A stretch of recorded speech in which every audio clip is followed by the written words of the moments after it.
穿越预售世界，我意外觉醒了宝可梦系统，不但开局就召唤出了神兽绿毛虫，甚至还可以通过抽奖召唤出更多的神兽宝可梦。而在几年后的决斗场上，对手看着我身后的宝可梦大军，当场傻眼，大家都在本本分分的预售，凭什么就你有上百只神兽？此时我看着面前的裂空座，紧接着脸上就涌现出了狂喜，我靠，居然是绿毛虫，这下可赚大发了。然而让我想不到的是，在天空之神绿毛虫出现的下一刻，原本被乌云覆盖的 W 市就瞬间放弃，而这种异变自然得到了 W 市所有强者的关注，就连本市的预售联盟部长也敏锐地发现了这一幕，方圆数十里的天空居然直接放晴了，这种非自然力量起码是天王级以上。今天是给学生们发放预售召唤晶石的日子，莫非是有学生召唤出了天王级召唤兽？真是天佑我 W 市啊！立刻仔细排查，不要错过一个好苗子。说着，部长脸上的笑容再也抑制不住。要知道这个世界上有很多人都是开局即巅峰，甚至预售联盟的创始人当初也是凭借开局召唤一只星辰龙，这才为后世预售联盟的壮大打下了基础。因此我的预售既然能引发如此异象，那么我很有可能是另一位开局巅峰的强者。就在整个 W 市都因为裂空座的出现而陷入疯狂之时，我则将所有的注意力放在了裂空座的身上。尽管此时的裂空座只有7、8米左右，但那份帅气仍然难以遮掩，而且我能清晰地感受到，我可以对裂空座进行随意的指挥，他也绝对不会违抗我的命令。随即我查看了一番裂空座的属性面板，看到这豪华的属性，我脸上的笑容又多了几分。要知道这个世界的资质森严，能达到天王级的预售少之又少，我这个1级神的裂空座足以让我碾压众人。不过惊喜之余，我也意识到了一个问题，预售联盟曾明确要求过，学生在成功召唤预售之后，必须带着预售去进行检测和登记。可裂空座毕竟来自异世界，也不是通过召唤晶石直接召唤出来，到时候要是检测没通，很可能给我引起一些不必要的麻烦。正当我为此犯难的时候，裂空座却低吼了一声，表示自己想要吃饭。对此我又意识到了另一个很严重的问题，这么庞大的怪物我好像根本养不起，而且人家裂空座好像是吃陨石的。无奈之下，我打开了系统商店，却发现因子果和灵雨果还有宝可梦口粮都需要花费商店点数，但我现在一个点数都没有。好在这个预售世界上有凶兽的存在，我可以通过猎杀凶兽获取点数，只是现在还是要苦一苦裂空座。想到这，我尴尬的挠了挠头，你能吃啥？要不我让我妈给你整碗麻辣烫。闻言，裂空座又吼叫了一声，我也明白了他的意思，原来裂空座可以吸收一些大气层中的成分，虽然营养不多，但可以当成应急食物。确认它可以通过喝西北风来存活，我心中不免松了一口气。紧接着我决定放任裂空座去往大气层中进食，毕竟我现在没有商店点数，连精灵球都无法兑换，再加上裂空座现在只有5级，所以为了不让裂空座处于危险的环境，之后还是一直把它放在大气层中比较好。况且有系统的存在，我也可以随时获知裂空座的位置。随着我对裂空座下达了命令，裂空座瞬间化作一道绿光直击云天。见此我不免愣了一下，这是画龙点睛吗？我靠，裂空座为了吃饭竟然直接领悟大招了。随即我查看了一番裂空座的属性面板，却发现上面还和之前一模一样，并没有出现画龙点睛。看来是因为这个技能过于特殊，所以系统没有对其进行记录。与此同时的天空之上，在裂空座消失的下一刻，乌云也随之再次出现。这一幕让 W 市预售联盟的工作人员再次大受震撼，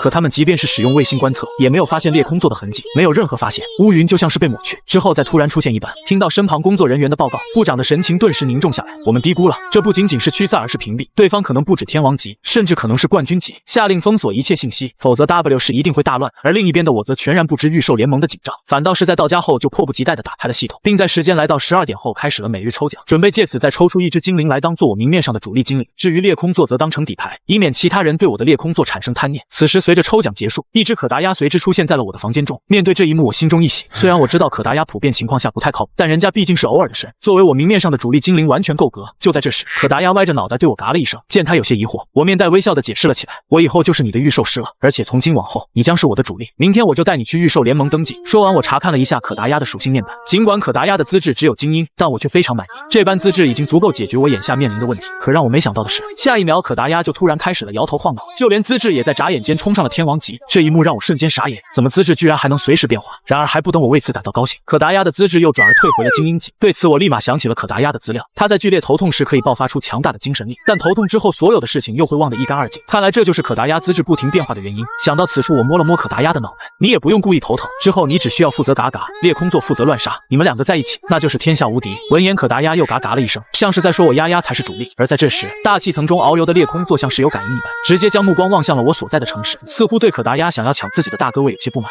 此时我在感受到可达鸭的想法后，下一秒就无奈地笑了一下。好啦，今天就先回去睡觉吧，明天我就带你去登记。随着时间来到了第二天，我因为没办法将可达鸭给收起来，所以在起床后只好硬着头皮带可达鸭走出了房间。而父母在看到可达鸭的相貌后，脸色都露出了几分怪异。儿子，这就是你的召唤兽吗？眼神看上去似乎还是有一点聪慧的，我相信他应该有着巨大的潜力。你要是以后想走预售师的道路，爸爸肯定支持你。尽管嘴上是这番说辞，但他们心中却认为可达鸭的智商不太正常，甚至没有多少战斗力。不过他们对此也安心了许多，毕竟只要我的召唤兽没有战斗力，那我非但不用出城和凶兽战斗，而且还可以领取预售联盟的津贴。然而我在意识到这一点后则有些无奈，但也没有过多解释，毕竟不了解的人对可达鸭存在误解也很正常。相比于这一点，让我更加感到诧异的是，没想到自家父亲居然不认识可达达鸭。看来这个世界上根本没有宝可，这让我难免松了一口气。这样的话，裂空座和可达鸭的安全都可以得到保证。紧接着，我和父母道了个别，随即就带着可达鸭来到了班级中。见此，老师李大明急忙帮我做了信息登记，而我则一边等待一边和好友张伟聊了起来。等了没多久，教室的窗外就传来了一阵惊呼声，那是什么？好大啊！闻声我也将目光望了过去，却见一个散发淡蓝色光芒的生物飘在窗外，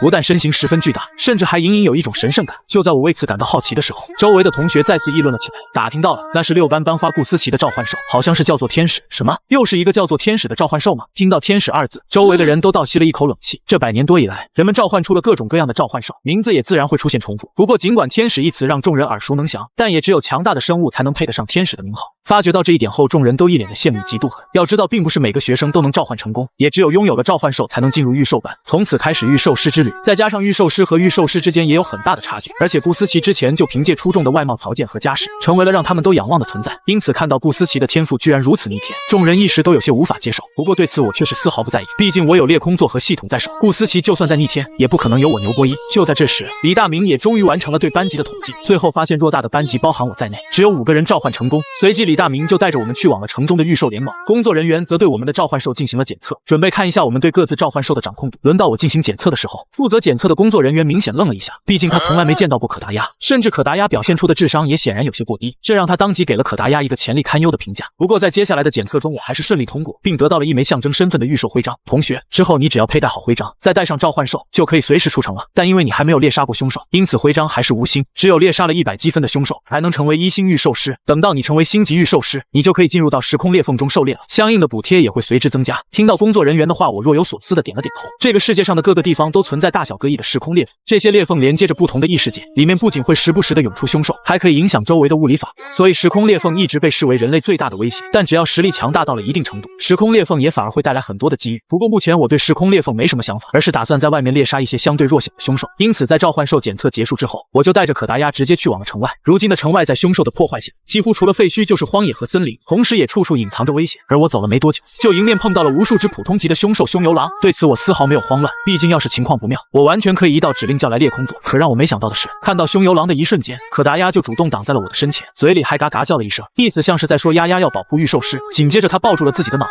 企图主动进入到头疼状态。面对这一幕，我难免有些欣慰，但我可不想拿可达鸭的安全开玩笑，所以我下一秒就轻轻说了一句风来。话音刚落，一道恐怖无比的龙卷瞬间袭来，刹那间就将所有的凶牛郎给当场解决。见此场景，可达鸭呆呆的扬起脑袋，嘎了一声，茫然的目光也随之看向了天空上的裂空座。随即可达鸭陡然紧张了起来，他不明白这里为什么会出现我，但他没有退缩，甚至开始更加努力的想要进入头疼状态。而我则面带微笑的对裂空座打起了招呼，这里的大气怎么样？还算合你的胃口吧？如果没吃饱的话，就把那些凶牛郎的尸体给吃了吧。说完，我上前摸了摸可达鸭的脑袋，好啦，不要再抱自己的脑袋了，这是你大师兄，不用紧张。听了我的话，可达鸭立马委屈的答了一声，意识到他在说明明丫丫才是主力后，我不免哈哈大笑，但下一秒我的笑容就转变成了震惊，只因我在调出系统面板后，却猛然发现可达鸭的资质竟然变成了天王级，这说明只要我能将他的头疼开发彻底，那么可达鸭将保底天王有望冠军，甚至拥有硬刚神兽的潜力。想到这，我对可达鸭安慰了一番，别灰心，我早晚会把你培养成世界最强的丫丫。眼见可达鸭在我的安慰下开心了很多，我这才下令允许裂空座进食，而裂空座几乎是在眨眼的功夫就消灭了一大部分的凶牛郎尸体，就连我自己也烤了一只腿来填饱肚子。然而等到我们吃完，裂空座却还是低吼了一声。在明白了他的意思后，我顿感诧异，原来裂空座虽然已经吃饱，但却没有从中获得足够的能量。不过我很快就接受了这个事实，毕竟幼年期的准神油基拉和铁哑铃都要吃稀有矿石，裂空座的要求稍微高一些也实属正常。紧接着我打开了系统商店，发现我的商店点数变成了181点，而我这次总共击杀了23只凶牛郎，也就是说每只凶牛郎大概可以提供8点左右的点数。随即我在商店中兑换了一个精灵球，还有81个能量方块。实际上我原本还想兑换能量方块的制作方法，但制作方法的售价高达3000点，眼下的我根本买不起。在兑换完成后，我将所有的能量方块都喂给了裂空座，见他终于露出了满意的神情，我才拿出了兑换的普通精灵球。见此，裂空座也明白了我的意思，下一秒就主动钻进了精灵球之中。而因为裂空座是主动进入，所以这颗精灵球并没有出现被撑爆的问题。之后我将精灵球收进了怀中，又打量了一圈周围的凶牛郎尸体。说实话，这个世界上的很多家庭还是相对比较贫穷的，纵然是我家，也只是在重大的节日上才会吃一顿肉，所以我不打算浪费剩下的凶牛郎尸体，只是以我的力量来说，只能带回去少量的精肉。可让我没想到的是，原本一直头疼的可达鸭却突然恢复了清醒，接着他像察觉到了我的想法一般，不但双眼瞬间发出了银白色的光芒，甚至还用念力将所有的狼尸给悬浮在了空中。看到到这一幕，我惊讶地瞪大了眼睛。我去，强啊丫丫！听到我的夸奖，可达鸭立马骄傲地嘎了一声。随即我不再耽误时间，当即带着可达鸭和空中漂浮的狼师朝城市走去。可还没等我们走出多远，我们就看到不远处出现了一大群人，领头的则是顾思琪和那只无比抢眼的天使。这让我本能地愣了一下，没想到顾思琪居然也跑到了城外猎杀凶手。就在这时，见我一直在看着顾思琪，身旁的可达鸭疑惑地嘎了一声，像是在询问我对方是谁。我则面带微笑地解释了起来，只是一个同学而已，要是不出意外的话，下个学期可能是同班同学，毕竟我们学校的预售班素来只有一个。听了我的话，可达鸭歪了歪脑袋，随后他将同班同学理解成了战友，因此下一秒就向顾思琪伸出手，开始打乱起来，显然是在向顾思琪打招呼。见状，顾思琪等人的注意力成功被吸引了过去，等他们走近一看，却发现半空中竟然漂浮着一大群的凶油狼尸体，甚至可达鸭的眼睛还泛着银白色的光芒，这让顾思琪一行人当场傻眼。他们没想到我身旁这只呆头呆脑的丫丫，居然还是稀有度仅次于龙系的精神系召唤兽，况且可达鸭这次控制的可是一大群凶油狼尸体，重量加起来起码有1吨多，光凭精神力就能抬起这般重量，这说明可达鸭的实力非常可怕。想到这，顾思琪也有了结交我的想法。这只丫丫是在和我打招呼吗？是啊，他好像还挺喜欢你的。说完，我摸了摸可达鸭的脑袋，但也没有继续多说下去，更没有主动去套近乎。不过听到我的话，顾思琪还是开心的笑了一下。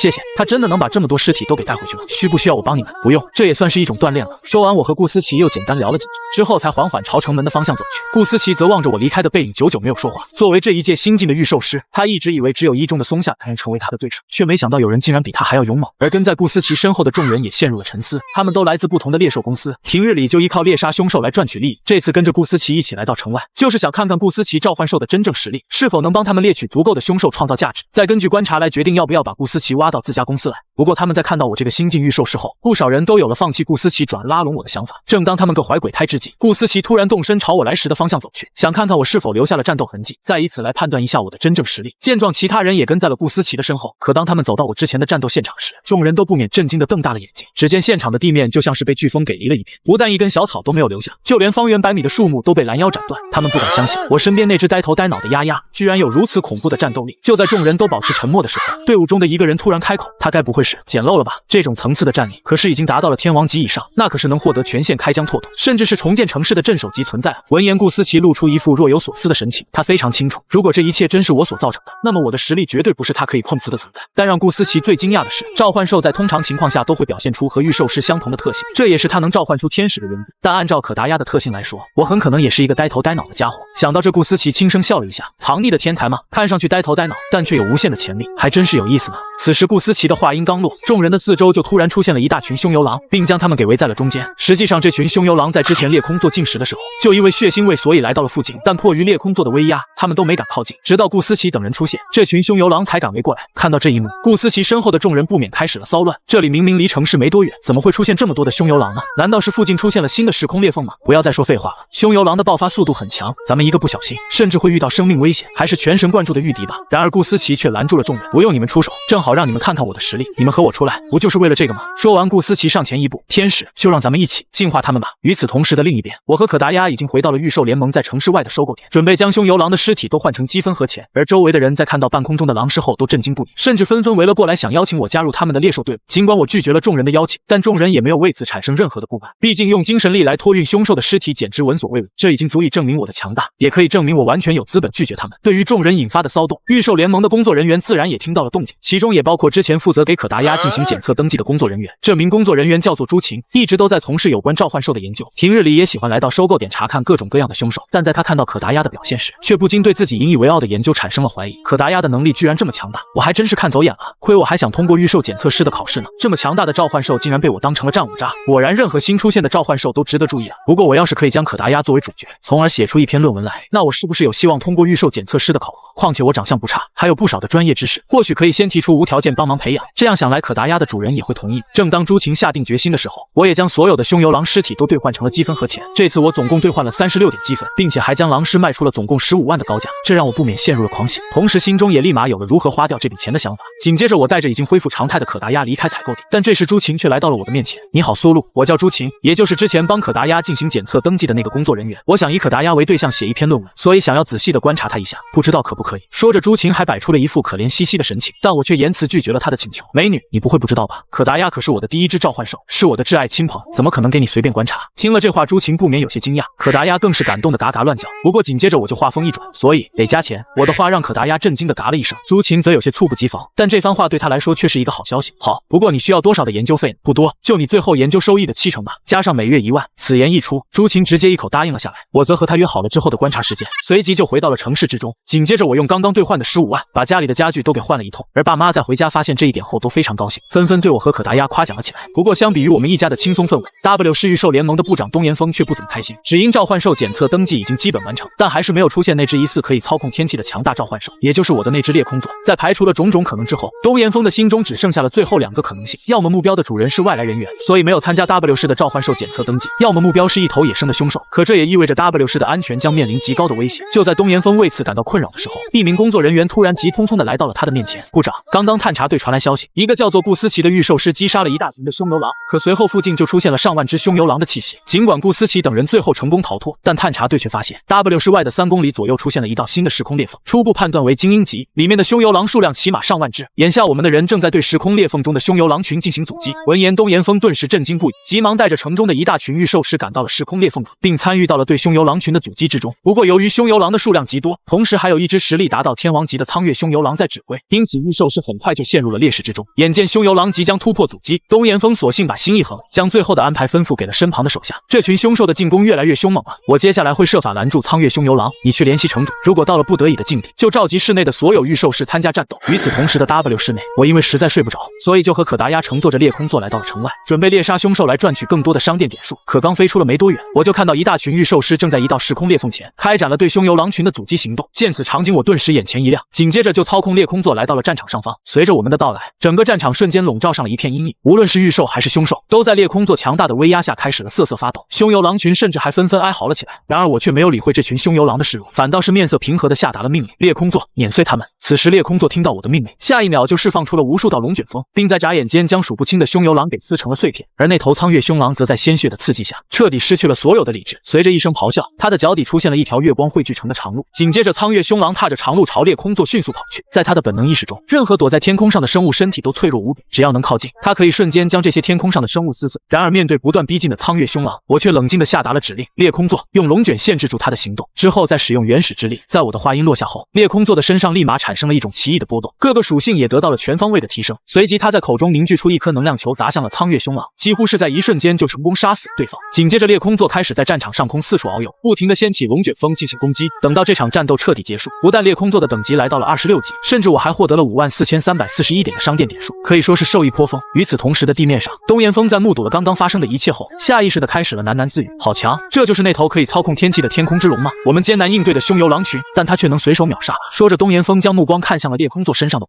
因为距离过远且有浓雾笼罩，所以东岩峰只能依稀看到一道人影。可东岩峰还是感受到了一股君临天下的气势，那就是天空之龙的主人吗？这样的强者，不知何时才能有幸见上一面啊！就在这时，我也发现了地面上的御兽师，不过我没有和他们接触的想法，只是让可达鸭用念力带走了苍月凶狼的尸体。毕竟一头天王级凶兽的尸体，价值至少在1000万左右，完全可以让我家从此奔向小康生活。随着我和裂空座还有可达鸭离开，一名御兽联盟的工作人员急忙凑到了东岩峰的身旁。部长，苍月凶狼的尸体被带走了，我们要不要追回来？不想死的话，就把嘴闭上。这是那位强者的战利品，我们不应该抢，也根本抢不走。此时的一处平原之上，我们缓缓降落在了上面，准备休息一下。我也借机处理起了这次收获的战利品。首先就是苍月凶狼的尸体，在裂空座的帮助下，我成功吃起了烤全狼。不过裂空座和可达鸭的食量很大，其中大部分狼肉还是进了他们的肚子之中。吃饱喝足之后，时间也过了12点。随即我打开系统，开始了每日抽奖。然而这次我没有抽中宝可梦，反倒是抽中了一个在系统商店中售价高达5000点数的道具，名称叫做安抚之灵。它不但可以催眠，还能缓解宝可梦的情绪，提升它对我的好感度。见此我心中一喜，随后将这枚铃铛挂在了可达鸭的脖子上。这下好了，安抚之灵应该可以缓解你的头疼，这样你以后就能睡个好觉了。此话一出，可达鸭顿时满脸感动的答了一声，之后又挑衅的看向了裂空座，显然有炫耀的意思。见此裂空座也有些不太乐意，下一秒就瞪大了眼睛盯着我。看到这一幕，我不免有些无奈，只好打开系统商店挑选了起来。最后选中了一条售价高达2万点数的专爱围巾。在我的记忆中，专爱围巾在原本设定里，只要被宝可梦带上，那这个宝可梦将只能使用一种攻击技能，不过这个技能的威力也将大幅度提升。然而系统里卖的专爱围巾却有些不太一样，它不但没有那些限制，还能对一个技能的威力进行强化，和裂空座的契合度还算不错。随即我将那个围巾戴在了裂空座的脖颈上，虽然看上去像是一条领巾，但却让裂空座的凶戾之气减少了许多，甚至眼神中还涌现出了一丝欣喜。眼见裂空座和可达鸭的需求都得到了满足，我也决定返回城中。可这时裂空座却低吼了一声，像是在说自己想回到大气之中。面对裂空座的请求，我直接一口答应了下来。尽管我可以强行命令他留在我的身边，但毕竟每只宝可梦都有自己喜欢的环境，也只有在那种环境之中，他才能过得快乐一些。在得到我的同意后，裂空座直接一飞冲天，我和可达鸭则返回了家中休息。时间转眼来到了第二天，因为之前曾和朱琴约好对可达鸭的观察时间，所以我在放学后就带着可达鸭来到了朱琴的实验室。朱琴则利用各种仪器对可达鸭开始了检测，而在等待检测结果的时间内，我便将注意力放在了实验室的仪器上。要是有这些仪器，我说不定可以尝试自己制作能量方块。想到这，我打开系统商店，兑换了一份能量方块的制作方法和几份原料，并向朱琴咨询了一下各种仪器的操作方法。在朱琴的指导下，我很快就能熟练操作各种仪器，甚至还成功制作出了几块能量方块。随着我将一块能量方块喂给了可达鸭，他立马表现出了极度满足的神情，看上去很喜欢能量方块的味道。不过我这番表现却让朱琴有些傻眼，没想到你在第一次接触的情况下就能如此熟练的使用这些仪器。只是这个方块是什么？预售口粮吗？可以这么理解，至少可达鸭看上去还挺喜欢吃的。听到这话，朱琴的眼睛一亮，那我能检测一下你这个口粮吗？闻言我认真的想了一下，虽然我不太想让别人接触到能量方块，但眼下能量方块的制作方法只有我才知道，别人即便是想要复刻也不可能做到，所以让朱琴检测一下也无所谓。随即我点头答应了他的请求。与此同时，可达鸭的检测报告也终于生成。然而朱琴在扫视了一眼报告后，他的神情却骤然凝重了下来。